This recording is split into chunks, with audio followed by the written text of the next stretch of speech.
Hey everybody, what's going on? Welcome back to Reawaken Your Competitive Spirit, the After Action Report. We have a super special edition here with Stu Smith.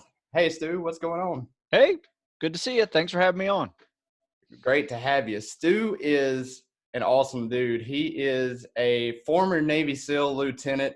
He's an author of several fitness and self-defense books, and he's been featured on Maximum Fitness, uh, several other National Geographic channels, Fight Science. He's the author of 40 ebooks and over 800 articles. So he's a regular old Superman. So, Stu, how did you get into all this? Oh man, that's a long story. I would say that I've always been a decent writer. It goes back all the way from my mom being an English teacher, my dad being a journalist, newspaper publisher. So I think I always had two sets of eyes reading things that I created at school, right? And so I always had it fixed and learned how to fix things. And so I think I became a pretty decent writer, just through that genetic and lifelong, journey. Um, but I always wanted to serve. I knew I was, you know, ever since I was probably 7, 8 years old, knew I wanted to be in the military when I was a kid. Just didn't know how, didn't know which one. My whole family's Army. I happened to be recruited by Navy at some point, and uh,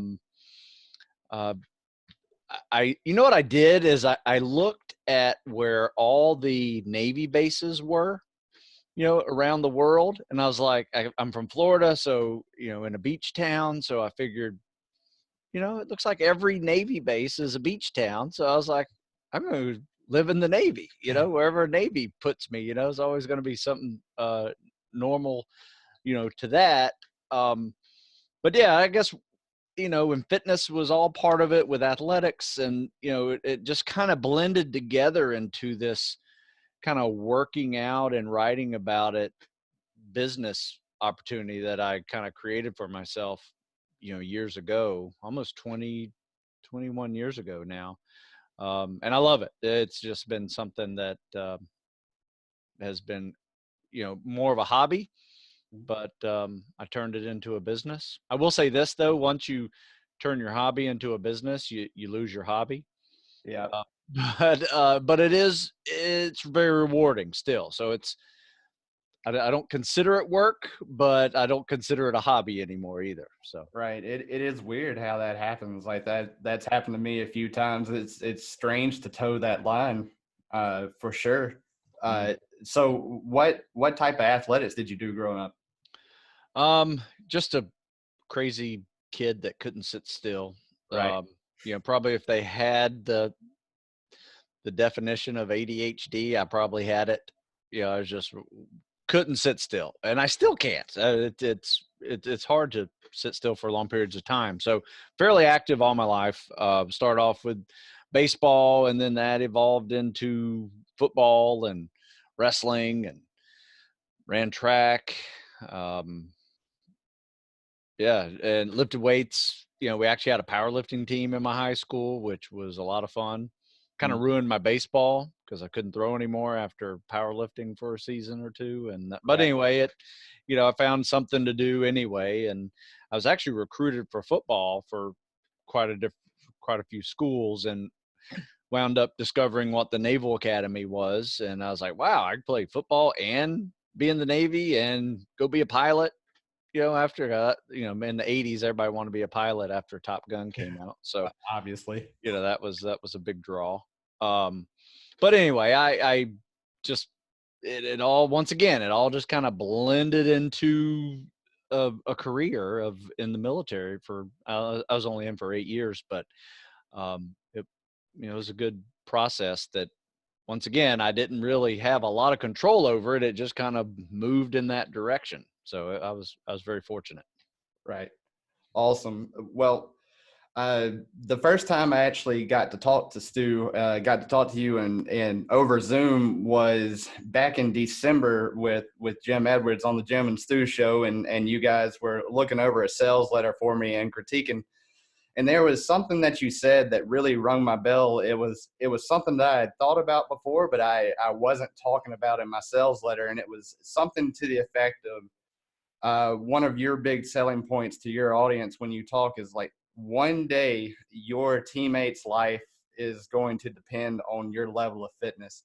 So what I was wanting to do was really talk about, and explore the difference between somebody, like even somebody as extreme as like an MMA athlete who might know what it's like to be in fight shape, where there's like a referee and there's a timed rounds and a set number. It's like, okay, we're rolling for 15 minutes and that's it. But military law enforcement is way different. So Hmm. can you talk about that a little bit?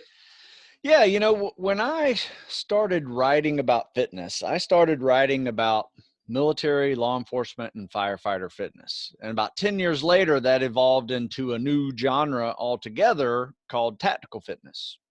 So tactical fitness is kind of like the big umbrella for, those professions that, are first responders and military, special ops, all those guys.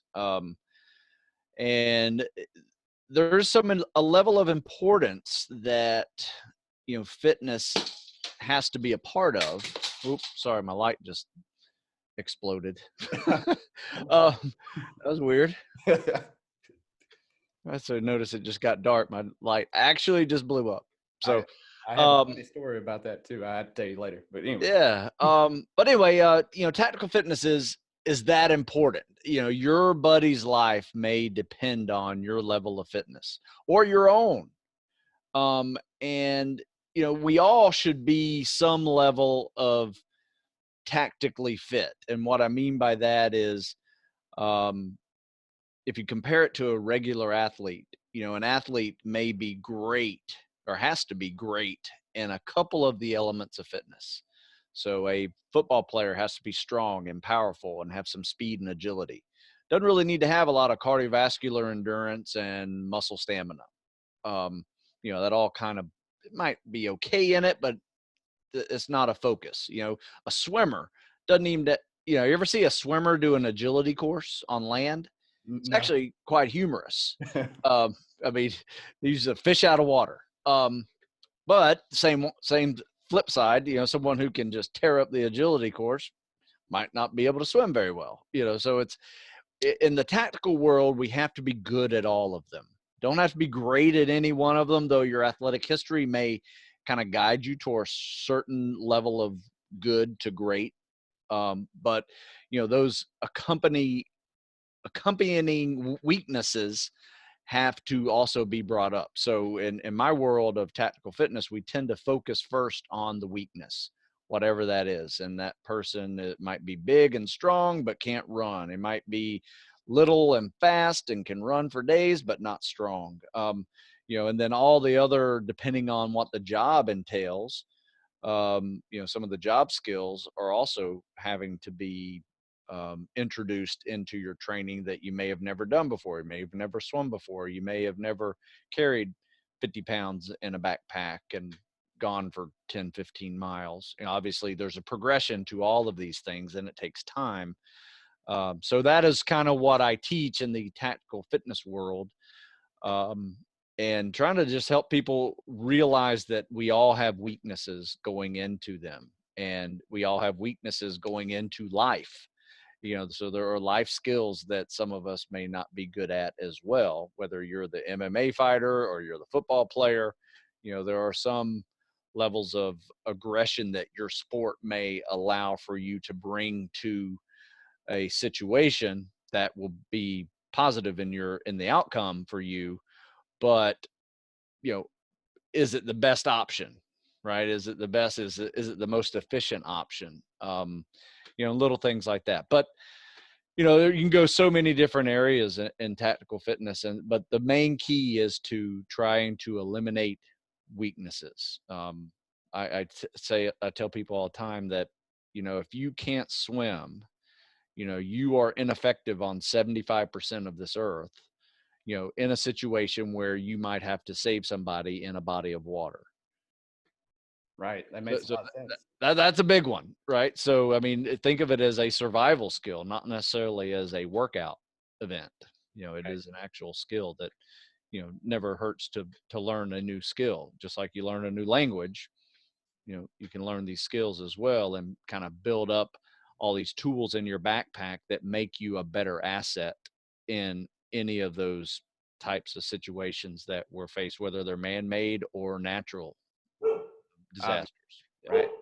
Sorry, Sadybug got excited too. I don't know. That's all right. Are there any universal standards or anything like that somebody should be aiming for when it comes to any particular thing, like just swimming, for instance, if you had to narrow it down? You know, every branch, every job has their own different test to get into the training. They have their own boot camp or academy or selection process to get through the training. And then they have their own maintenance and job requirements and skill sets that they have to maintain, to do, be part of the operational side of their job. But I wouldn't say there's any universal. What I had done with, with this book here, in fact, when I first heard the term tactical fitness, I called my publisher and I said, we got to write a book called Tactical Fitness, because I've been doing it for 10 years and I just didn't know it, was called Tactical Fitness. And when I heard Tactical Fitness, I was like, oh man, that's a new book.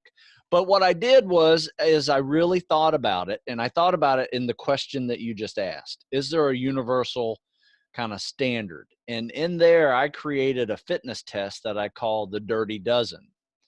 And, instead of a normal fitness test like the military, you may be familiar with, like push-ups, sit-ups, and a 1.5 mile run. That's kind of like this universal, Navy, Air Force, Coast Guard, most police academies, fire academies may use that for acceptance into their programs. It's pretty much a universal fitness test. So what I did was I didn't even look at that one. And what I did is kind of took a look at the jobs that are out there and what are their job requirements. And so I broke it down into the elements of fitness. You have strength and power, speed and agility, muscle stamina and endurance, flexibility, mobility, and grip. So all of those put together kind of create what I use to, or all of those put together is what I use to create the Dirty Dozen fitness test, which is see if I can rattle them off the top of my head. I got like weighted pull-ups. I have body weight bench press. I have deadlift, anywhere between body weight to 2 times your body weight, somewhere in that range, just to be functional. A fireman carry drill, a swim, a ruck, a load bearing, like a 4-mile ruck, a run of can't remember, so 1.5 miles to 3 miles, depending on what branch of service you're shooting for. A speed and agility drill, like the 5-10-5 speed agility, like they use called the pro agility. Right. I think I also put in one that the federal law enforcement uses called the Illinois agility test. Takes like 15 seconds, but it's a bunch of zigzags and good little challenge. A 300-yard shuttle run. And I think that's it. Might be another one in there that I'm forgetting, but anyway, it's got a run, a swim, a ruck, an upper body, a lower body, a full body, types of movements and some of the skills. Oh, and a body drag in the water. So you have to swim somebody 25 yards, get them across the pool. So yeah, so there's a variety of things in there. Obviously, you don't even have to do it all in the same day. If you spread it out through the week, you got yourself a good, workout week of just testing those events. But if you do it all in one day, that's pretty impressive. Yeah, it sounds pretty intense. Yeah. So anyway, I created a training program around all of those events, utilizing everything from hanging from pull-up bars for grips to farmer walks to, kettlebell swings, deadlifts and power cleans and, calisthenics. It's got everything in it. So like I said, and there are some elements of fitness that work well together. So like strength and power, speed and agility all work well together. So if you think of like when if you played football, you probably remember, that summer training before football started, you were doing heavy lifts and short, fast runs and some agility work, right, to get you ready for football season. However, you went into a different sport next. Maybe you were doing more cardiovascular endurance and, some muscle stamina. Like I wrestled after football season. So, every weight muscle that I had gained, during football season, I tended to lose during wrestling and got more lean, but I got in better shape. Cardiovascularly, I was in better shape, muscle stamina, so, I think our athletic history can kind of guide us to becoming a better tactical athlete, depending on what those are. But if you specialize in one sport specifically, you're obviously going to have a weakness on the back end as you start to prepare specifically for any of these tactical professions. So, Right. great question. Awesome. And I was just thinking while you were talking about football, I played baseball, but while football camp and everything was going on, I was in band camp. I was playing the trumpet. I heard the other day you played trumpet as well. I did. I was in middle school, played trumpet. Yep. Mom made me play an instrument. It's either that or piano. So, and I understand why you would pick trumpet. So, what would be the first step to take if somebody was looking to get into this, looking to get serious?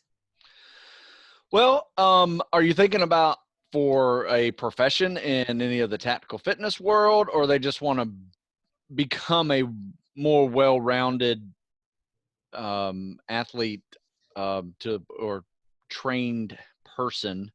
You don't have to be an athlete to be good at all of these. We do use the term tactical athlete when we refer to people trying to get good at all of these elements of fitness. And like I said, my first thing is let's assess where your strengths and weaknesses are. Let's see, let's go through, maybe doesn't have to be the Dirty Dozen test that I have there, but, something similar to that, to where we actually just see, how many push-ups you can do in 2 minutes before you fail. What kind of strength do you have with, your legs? What kind of speed do you have? What's your mile time? Can you swim? Period. That's a good assessment there. Just see where you are and where your weaknesses are, and then we can kind of create a program around those weaknesses. But obviously, you don't want to neglect your strengths either. So what we try to do in tactical fitness is we try to maintain strengths, but focus on a weakness. And you can do that. You can still maintain your strength while you focus on endurance. You may lose a little bit of your strength, but if you lift too hard, it's really hard to get better at your endurance. If you're lifting like heavy 1-rep maxes, and then you try to wonder why your runs aren't getting any faster. Right. Those type of things. So I tend to separate those into different phases. So now we're talking about periodization training, where I tend to do a seasonal periodization, where in the winter we lift, we'll focus on kind of like the big four of strength, power, speed, and agility in the winter. Come around to the spring and summer, where we focus on kind of dropping the weights a little bit, and let's focus on calisthenics and a little more cardio base and a nice steady running progression, or rucking or swimming. And we still do swimming in the winter as a non-impact activity, but we really decrease the running so we can focus on lifting. And then in the fall, we kind of blend it back out, kind of downplay the running and start picking up the lifting and kind of blending into the winter again. So that is a seasonal process that has worked real well for us tactically as well. We used to lift really hard in the winter, drop the cardio a little bit, because we were diving in cold water all the time. So you needed extra body mass. So we'd put on 10, 15 pounds of body mass during the winters, just to help us endure the cold a little more. So it actually has a tactical application to it as well. And then in the summer, we try to rip it up, try to drop some weight and get in better shape for the longer days of the summer. Makes a whole lot of sense to me. Yeah. So Obviously focusing in and trying to bring those weaknesses up, there's going to be a lot of challenging moments, a lot of failing, a lot of learning. So what would be the perfect mindset for somebody coming into this? Yeah, that's a good one. I would say eventually you have to start having fun with things you don't normally like to do. And that's kind of hard to, it's a hard sell sometimes, like especially people who just love to lift, but they hate to run, or they, love to swim, but they hate to lift, or whatever, whatever they love to do. We all get great at things that we love to do. Mm-hmm. That's the challenge, right? And then you got to find little bits of improvement. So what I have found, and you probably found this too, is that if somebody comes in with a clean slate, like just a complete beginner, their improvements are off the chart. Mm-hmm. Like they just go bam, and then they kind of flatten out a little bit, right? And they've kind of reached to their full potential, so to speak. And now you're really cutting hairs to try to get 5% better, right? Or 5%, but you just shot up and you're like 75% better all of a sudden. So it kind of shoots up almost exponentially. And that's the same way it works for us as well, with our weaknesses. It can be exciting at first, and then, you start wearing out and, flattening out on that plateau. But still, I try to say, hey, look, you're going to get really, you might not like lifting, but you're going to really like lifting in about 12 weeks when you're 10 or 15 pounds strong, 10 or 15 pounds more muscle mass on your body. And you're stronger in all these elements, so just give it time and be patient. So that's the big thing. Right on, right on. So where do you see most people wasting a lot of time and grinding their gears when they're trying to start this up or trying to make improvements?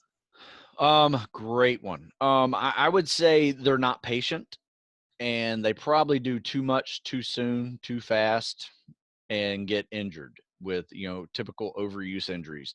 See it a lot with running. If you're not a very good runner, people say, well, I'm not a very good runner, I guess I should run more, right? Where you actually should probably run less, just run, smarter, Yeah. because it really comes down to volume at the end of the week. If you run 0 miles a week, the last thing you want to do is go start your day one with a 5 mile run. I typically don't even build up to 5 miles for probably over 5 or 6 weeks. You just build up, 1 mile at a time, 1 mile a day for the first week, and then increase it by 10 or 15% the next week. And, you might even take a day off in there, only do 2 days on, 1 day off, 2 days on, 1 day off. It just depends on the amount of volume that you can progress without hurting yourself. And you're going to start feeling things probably around week 2 or 3. No matter what progression or activity you're doing, you're going to start feeling some of those aches and pains, whether it's lifting too much or doing too many calisthenics, or it's running too much. You're going to feel it in the joints, you're going to feel it in the bones, soft tissues. And, next thing you know, you've gotten yourself an injury. Now you can't run at all.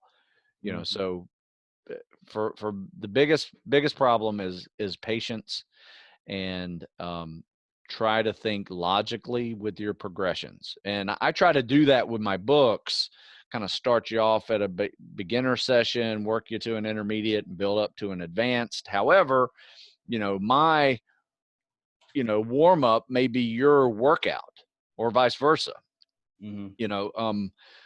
So, you can really overdo, when you get a book, sometimes you have to be smart and personalize it for yourself. If I have, running at a basic level, basic being like 12 miles in your first week, that is assuming that you've already been running, you know, for 8 to 10 to 12 miles. You've built up to that kind of distances in your first week, but you may advance to 25 or 30 in a 20-week cycle. So anyway, Um, it's people not really following the progressions and just starting off way too fast, or thinking they need to get better at calisthenics and doing them every day. So I see that a lot. People doing pull-ups, push-ups, and dips and sit-ups 5 days a week, right? And I was just like, it's okay if you're going to do like 20 push-ups a day, but if you're adding repetitions and adding a lot of volume to that and doing 200 in a day, you need to think of that kind of like you just did a chest day. You're probably going to be sore. You need to give yourself a good 48 hours before you even touch that muscle group again. So I think a lot of people screw up their splits whenever they're training, especially with calisthenics, or they lift one day with weights and then the next day they do all the same muscle groups, but with a high volume calisthenics. And then they do the same thing with another day of weights of the same muscle groups. Next thing you know, they've done 3 days in a row of chest, shoulders, and back, Yeah. where, that is just something that unfortunately it tends to be the younger kids that are starting out that are, 18 years old and bulletproof that can, probably recover in 24 hours, but in the long haul, it does produce some overuse injuries. Yeah, it'll come back and bite you. I see it all the time whenever people come in to train MMA, like they'll go crazy and start doing 3 a days with Ooh. striking and grappling and working out and doing all sorts of stuff, not realizing what they're doing. So, I mean, that's a big one because I mean, my ACL injury set me back a long time. I've just now, like, and it's been probably close to 4 years now since I had surgery, and it just now feels like I'm back to normal. Yeah, I mean, you're lucky if you only get an overuse injury that takes weeks to just recover from by taking it easy. If you get something that's traumatic, that's probably a response to pushing through an overuse injury. Now you're talking months, maybe even a year before you're 100% again. Yeah. So definitely be smarter. For sure. Yes. Yeah. All right. Well, I think that's a pretty good spot to wrap this up here. Thank you so much for hopping on and doing this. Where can people find out more about you and what you're up to? Yeah. Well, my name's Stu Smith, and my website is stewsmithfitness.com. There's books, ebooks, online training, a lot of articles. I tend to write, three articles a week typically, and they're all on the blog section there. Social media, Stu Smith, Instagram, Facebook, Twitter, YouTube.